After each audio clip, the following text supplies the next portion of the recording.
ముందు మీలో ఎవరు చేస్తారా? నా వైపు చూస్తారేంట్రా సార్?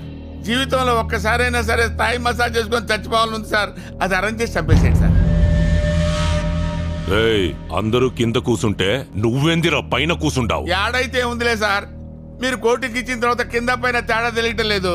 అయినా వాడు నిన్ను బ్లాక్మెయిల్ చేసి నీ ప్లేస్ లో డాన్స్ మాస్టర్ గా వెళ్తే నువ్వేం పీకుతుంటావురా? Sir face to face frank గా మాట్లాడుకోవాలంటే మీ పాపం తీసుకెళ్ళేటప్పుడు మీరేం పీకారు సార్? మేము అదే పీకారు. చివరిసారిగా అడుగుతాంట, వాడి ప్లాన్ ఏంటో చెప్పండి, బతికిపోతారు. అమ్ముతోడు సార్, మాకేం తెలుసు సార్. వాడిది మాది ఏదో బస్తీ దోస్తాను సార్. వాడికి మాకు అసలు ఏ సంబంధం లేదు సార్. ఒట్టు సార్. వాడు ప్లాన్ అప్లై చేసినప్పుడు అర్థం కాదు సార్. ప్లాన్ అమలయ్యాక మనకు అర్థం అవుతుంది సార్. మనం బుక్ అయిపోయామని. ఫోన్ ఇటీ. ఏంటి సార్ మీ ఫోన్ లో బ్యాలెన్స్ అయిపోయిందా? తీసుకోండి సార్. ఆడి నీకు తప్పకుండా ఫోన్ చేస్తాడు. ఆడు చెయ్యండి సార్, ప్రమాణ పూర్తిగా నాకు ఫోన్ చేయండి సార్. ఒకవేళ చేస్తే బొంబాయి ముంబై అయినట్టు, మెడ్రాస్ చెన్నై అయినట్టు ఈ డాన్స్ మాస్టర్ రంగీలా మీ డ్రైవర్ రంగి అవుతాడు సార్. ఒకవేళ చేయకపోతే సాయంత్రానికల్లా మిమ్మల్ని అందరినీ వదిలేస్తాను. ఏంటంటే సార్ అనీజీగా ఫీల్ అయిపోతున్నారా? పెద్దబాబుని ఎదిరించి పెళ్లి ఎలా చేస్తారో చూస్తాను. పైగా రౌడీలను కూడా పురమాయించినట్టు వార్తలు వచ్చినాయి. వాళ్ళు ఎలా చేస్తారో మనకి ఎందుకండి, పెద్దబాబు గారు ఎలా చేస్తారో చూడాలి మనం. పైగా అక్కడ ఉన్న వాళ్ళు అక్కడ కూడా మన ఊరు కాదండి, అందరూ పొరుగు వాళ్ళే. మనిషికి 500 తీసుకొచ్చారు. మనిషికి 500 ఇచ్చారా? లోకల్ మనకి ఎవరంట? మీరు గట్టిగా అడిగితే ఎందుకు ఎవరో మనం కూడా తెచ్చుకుందాం అంతే. ఏంట్రా అప్పుడే పేమెంట్లు సెటిల్ చేసేకండి. మా ఇద్దరు కూడా 20 ఇచ్చి అప్పుడు క్లోజ్ చేయండి. 1000 రూపాయల పొరుగు రోజులకు 500 ఇస్తారు కదా, లోకల్ 1000 కూడా ఇవ్వలేరేటి? నువ్వు లోకలే కాదరా, మాకు రిలేటివ్ కూడా. ఏదైనా ప్రెజెంటేషన్ తీసుకొచ్చి ఇవ్వాల్సింది పోయి పేమెంట్ అడుగుతున్నావే. అవతల పెద్దబాబు గారితో ఏమన్నాను బాబు, డేంజర్ ఎలవెన్స్. ఓహో, నీ బతుకే ఒక గ్యారంటీ లేదు, నీకు పేమెంట్ కూడా. ఇదిగో ఈ మ్యాటర్ డైరెక్ట్ గా బిఎస్ఎన్ఎల్ ద్వారా పెద్దబాబుకి వెళ్ళింది అనుకో, నీ కుడి చేయింపు కూడా చొక్కాయాలడతాయి.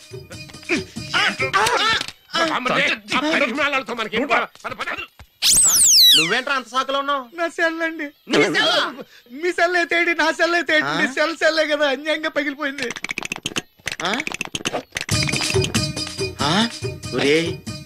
నీ సెల్ నేను కొట్టేసానని తెలుసుకుని ఇంకో సెల్ కొనుక్కుని మెయింటైన్ చేస్తా కూడా నన్ను ఎదవని చేస్తున్నావా? చెప్తాను రా, అడ్డమైన వాళ్ళు చేత నన్ను కొట్టిస్తావా? చెప్తాను. బిఎస్ఎన్ఎల్ పోతే పోయింది, రారా లోపల బోల్డెన్ టాటాల బిర్లాలో ఉన్నాయని కలెక్ట్ చేద్దాం. నెమ్మదిగా తీరా, చెవి తెగిపోతుంది.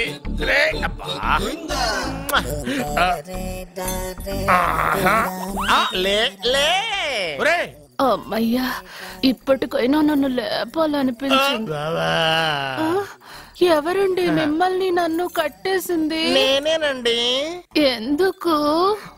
జాతకం చెప్తాను కడతారండి. మరి అన్ని దోసుకెళ్ళిపోతాను కట్టేహాను. దోచుకోవడానికా? దానికంటే ముందు నాకు ఒక ఇంపార్టెంట్ పని ఉంది. దున్నపోతా పక్కలో పడుకున్నావేంట్రా? ఏది ఏం చేస్తున్నావురా? నేను ఇక్కడికి వచ్చో వారం రోజులు అయింది. నీ గురించి అత్త 100 సార్లు చెప్పింది. ఏమని? నీ వల్ల ఏమీ ఉపయోగం లేదని. మరి ఇప్పుడు నువ్వేం చేస్తున్నావు?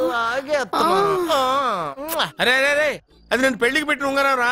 ఈ చేతి కంటే నా చేతికి ఉంటేనే బాగుంటది. ఏం చేస్తున్నావు రా?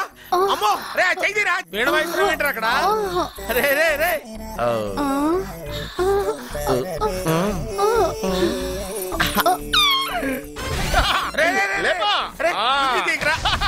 వేస్ట్ ప్లేసే కదా. అబ్బా,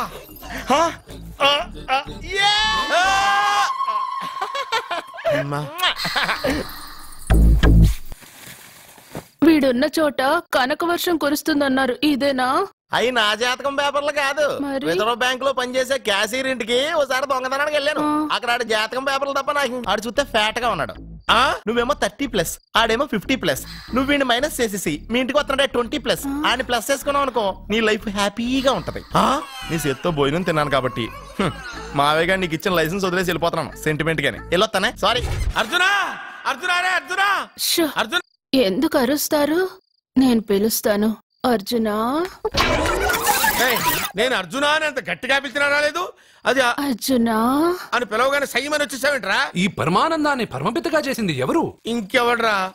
ఆ కిడ్నీలో స్టోన్ గాడు అబ్బా నేను ముందే చెప్పాను బావా, ఏమని వెనక ప్రాబ్లం వస్తుంది జాగ్రత్త అని. అని చెప్పావా? చెప్పినా నేను వెళ్ళలేదా?